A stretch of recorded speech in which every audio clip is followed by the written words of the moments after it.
Hi guys, அஸ்ஸலாமு அலைக்கும்.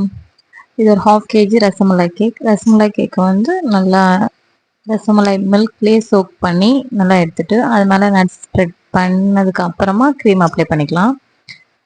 க்ரீமை வந்து நல்லா பேலட் நைஃப் வச்சு நல்லா ஈக்குவலாக ஸ்ப்ரெட் பண்ணி எடுத்துட்டு ரசமலாய் வந்து ரொம்ப குட்டி குட்டி பீஸாக வந்து கட் பண்ணி வச்சுருக்கேன். அது மேலே நல்லா ஸ்ப்ரெட் பண்ணி எடுத்துட்டு இதே மாதிரி 3 லேயர்ஸுமே கம்ப்ளீட் பண்ணி எடுத்துக்கலாம்.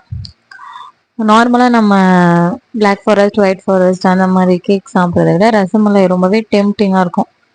இதெல்லாம் நான் செஞ்சிட்டு இருக்கும்போதே என் பையன் நடுவில் வந்து டிஸ்டர்ப் பண்ணிக்கிட்டே தான் இருந்தான். ஓகே அப்படின்ட்டு நானும் பண்ணிகிட்டே இருந்தேன். அதுக்கப்புறம் பேலட் நைஃபை வச்சு நடுவில் அதை நல்லா ப்ரெஸ் பண்ணி விட்டுட்டு இதே மாதிரி 3 லேயர்ஸுமே கம்ப்ளீட் பண்ணி எடுத்துக்கலாம். இந்த கேக் சாப்பிட்டவங்க வந்து எனக்கு ரொம்ப நல்ல ஃபீட்பேக் கொடுத்துருந்தாங்க. அவங்க அப்பாவுக்கு கேக்கே பிடிக்காது, ஆனால் இந்த கேக்கை ரொம்ப விரும்பி சாப்பிட்டாங்க அப்படின்னு சொல்லி. உங்களை எத்தனை பேருக்கு ரசமலாய் கேக் பிடிக்கும் கமெண்ட் பண்ணுங்கள். பாய்.